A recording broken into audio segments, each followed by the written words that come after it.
ये जो आप शरीर देख रहे हो, अगर एक शरीर की हम बात करें, अपने शरीर को ले लो। छोटे से बच्चे पैदा हुए थे, छोटे से, अब इतने बड़े कैसे हो गए? तो ये सारा जो आप जोड़ घटाव देख रहे हो, ये एक तरह से भोजन है। भोजन के द्वारा, अन्नमय कोश के द्वारा हमारे शरीर में परिवर्तन लगातार होते रहते हैं। प्रत्येक 7 वर्ष में ये जो शरीर आप देख रहे हो, स्थूल शरीर, 7 वर्ष जन्म के जैसे ही पूरे होते हैं, ये शरीर पूरा का पूरा मर जाता है, बचता ही नहीं। एक परमाणु अंश तक नहीं बचता, एक कोशिका नहीं बचती, एक सेल नहीं बचता। ऐसे ही अगले 7 वर्ष एक दिन से लेकर के 14 वर्ष पूरे होने तक फिर शरीर मरता है दोबारा, पूरा का पूरा मर जाता है, बचता ही नहीं। यानी इन 7 वर्षों में पैदा होने से लेकर 7 वर्ष पूरे होने तक जो शरीर में है वो सब मर जाता है, उसकी जगह नए सेल बनते हैं, पुराने निकलते रहते हैं बाहर, पसीने से, श्वासों के द्वारा, मल मूत्र से, अन्य प्रकार से ये बाहर निकलते रहते हैं मर के, उनकी जगह नए बनते जाते हैं। यानी हर सेल नया हो चुका होता है 7 वर्ष में। तो ये होता है किसके द्वारा है? अन्न के द्वारा।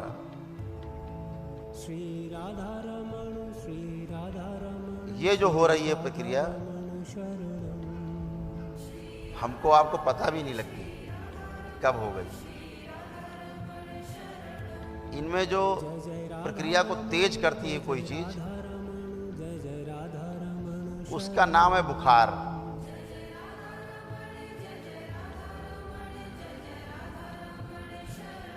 सेल जो डिस्ट्रॉय हो गए हैं, मर गए हैं,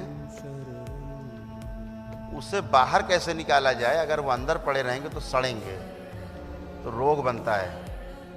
क्या बनता है? रोग।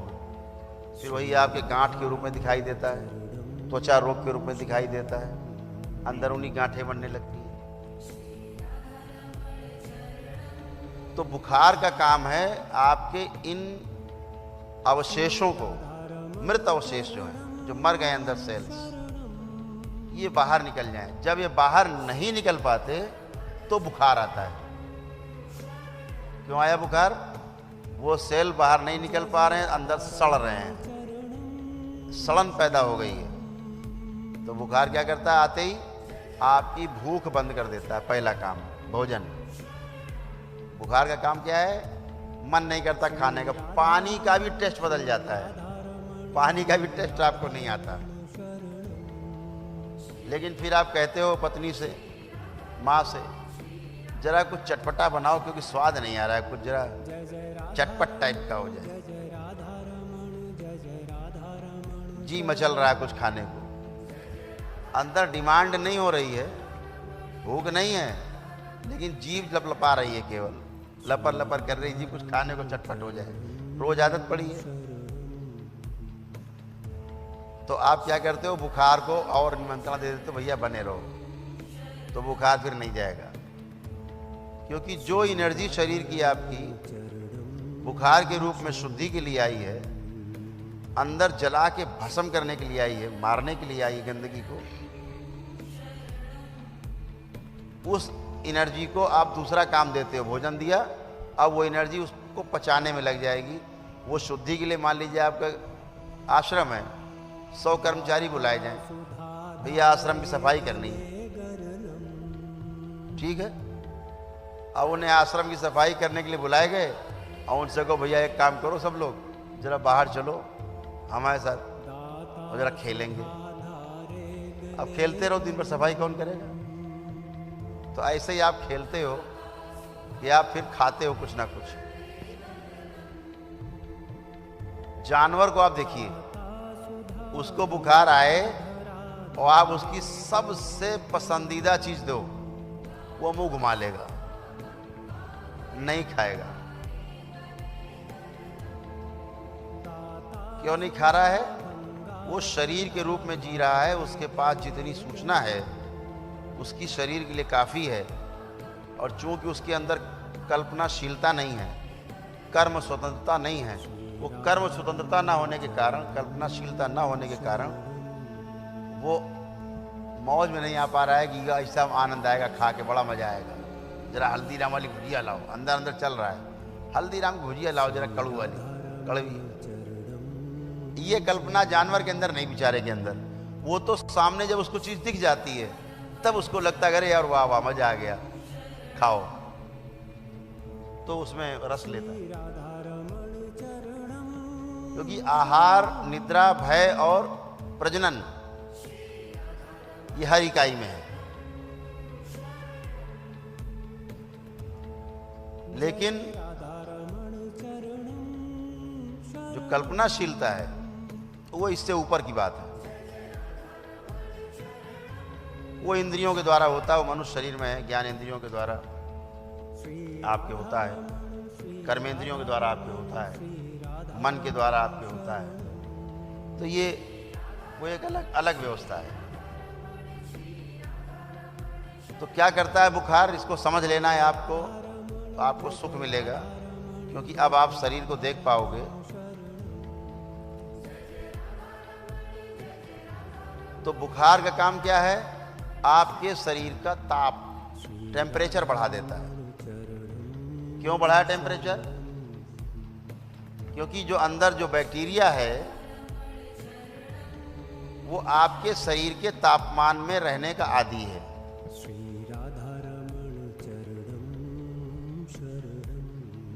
अब अगर शरीर अपना टेम्परेचर बढ़ाता है तो इसलिए बढ़ाता है कि वो बैक्टीरिया असहज हो जाए, उसके वो लगे कि इससे अच्छा तो मौत है, हमें नहीं रहना।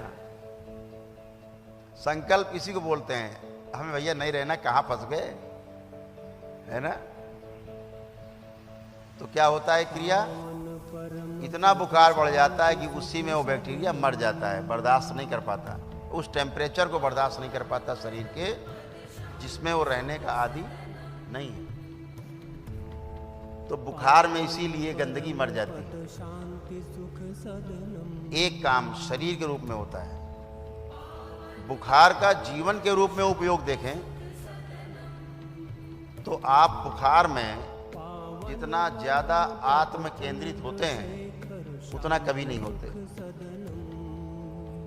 इतना बढ़िया ध्यान आपका लगेगा बुखार में, क्योंकि आपका मन कहीं जाता नहीं इधर उधर, शरीर के आसपास ही रहता है, साथ में रहता है, इर्द गिर्द रहता है, हटता ही नहीं। बड़े कष्ट में है, जितने कष्ट में आप हैं, प्रभु एक मौका देता है आपको ध्यान का, आप गहन ध्यान में जा सकते हो। ये दोनों रूप में बहुत महत्वपूर्ण है, शरीर के शुद्धि सफाई के रूप में भी और मन की भी शुद्धि सफाई के रूप में भी। यहाँ आप संयम से स्वास्थ्य तक की यात्रा कर सकते हैं,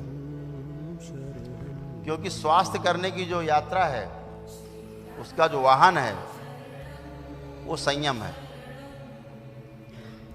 अगर आप में संयम नहीं है तो आप कभी भी स्वास्थ्य तक की यात्रा नहीं कर सकते, स्वस्थ नहीं रह सकते। स्वस्थ रहने की पहली शर्त है संयम आपका अच्छे से हो, पूरा हो।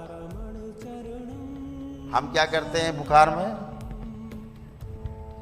कुछ खा पी लेते हैं, तो जो एनर्जी गंदगी निकालने काम में लगनी थी भोजन पचाने में लग जाती है, गंदगी ज्यों की तो पड़ी रहती है। दूसरा आप क्या काम करते हो, टिकिया खा लेते हो, एकदम अप्राकृतिक कार्य, एकदम अप्राकृतिक कार्य। टैबलेट खाई आपने और बुखार को दबाने का प्रयास किया,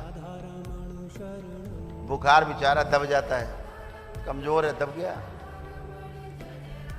ऐसा आप 10-20 बार जब करते हो तो शरीर जान जाता है कि इसमें रहने वाला जो मालिक है बहुत चालाक है, ये गंदगी साफ करने नहीं देगा। तो हर बार क्रिया क्या होती है, आपने बुखार को दबा दिया तो अंदर की जो गंदगी बाहर निकलनी थी वो अंदर ही रह जाती है और वो दिन दूना रात चौगुना बढ़ती रहती है। बढ़ते बढ़ते क्या होगा, जब शरीर इस बात को समझ लेता है कि ये चालाक आदमी है, तो फिर शरीर भी चालाकी करता है, फिर वो टाइफाइड बना देता है, फिर टाइफाइड होता है। फिर आप डॉक्टर ढूंढते हो, ये डॉक्टर वो डॉक्टर, डॉक्टर साहब बुखार नहीं जा रहा, 15 दिन हो गए, डॉक्टर साहब 2 महीनों से बुखार नहीं जा रहा है। ये बुखार जो नहीं जा रहा है आपने ही पैदा किया है, इसके क्रिएटर आप हो, इसके जनक आप हो। अच्छा चलिए मान लीजिए आपने किसी तरह से जबरदस्ती टाइफाइड दवा लिया, ऐसा आपने 2-4 बार कर लिया, आपने मान लिया अरे भाई बड़ा अच्छा डॉक्टर था, तो हम जीत गए, टाइफाइड चला गया। टाइफाइड क्या है? आंतों का ज्वर है, आंत्र ज्वर बोला जाता है, इंटेस्टाइनल, हाँ वो फीवर है। आंतों में जो जमा हो गई गंदगी स्टोर हो गई, इसलिए बुखार है। आंतों को बुखार आ गया, सड़न पैदा हो गई, तो क्या होगा, वो सड़न आपके रक्त में मिलेगी, गंदगी, रक्त पूरे शरीर में गंदगी लेके घूमेगा, फिर किडनी छानेगी उसको, लीवर किडनी होते हुए फिर छनेगी, और गंदगी आप में है ये फिर मिलेगी। यही शरीर बेचारा बिना मतलब का काम करता रहेगा। कैसे? जैसे कि आप झाड़ू लगाओ और यहाँ सारे पंखे चला दो और झाड़ू लगाते रहो जिंदगी भर, कूड़ा बाहर नहीं जाएगा, इसी में घूमता रहेगा। तो क्या किया आपने, अंदर के सारे पंखे चला रखे हैं झाड़ू लगाते समय, अब वो बाहर नहीं जाएगा, अंदर ही रहेगा। क्यों? आप टिकिया खा रहे हो, टैबलेट। तो ऐसे बुखार बनते बनते कहाँ पहुँचे, टाइफाइड पहुँच गए। अभी आपको आगे की यात्रा करनी मेरे साथ, हम करा रहे हैं आपको यात्रा, पूरी यात्रा करो तो आपको समझ में आ जाएगा। ऐसे आपने 2-4 बार टाइफाइड दबा दिया, तो अब जो रोग बनेगा उस रोग का नाम है तपेदिक, यानी टीबी, यानी फेफड़े आपके खराब होने शुरू होंगे, क्योंकि फेफड़ों को बहुत ज़्यादा काम करना पड़ रहा है, जिसके कारण बाय प्रोडक्ट के रूप में कफ इकट्ठा हो रहा है, पेट में कब्ज पैदा हो गया, बार बार बुखार दबाने के कारण, यानी गंदगी जो बाहर जानी चाहिए थी अंदर पड़ी तो कब्ज हो गया, कब्ज से बुखार बन गया, बुखार से आपको तमाम कफ पैदा हुआ जो ऊपर की ओर चढ़ेगा, आपके हृदय क्षेत्र में जो आपके फेफड़े हैं यहाँ पे कफ जमा होने लगा, तो आपको टीबी हो जाए।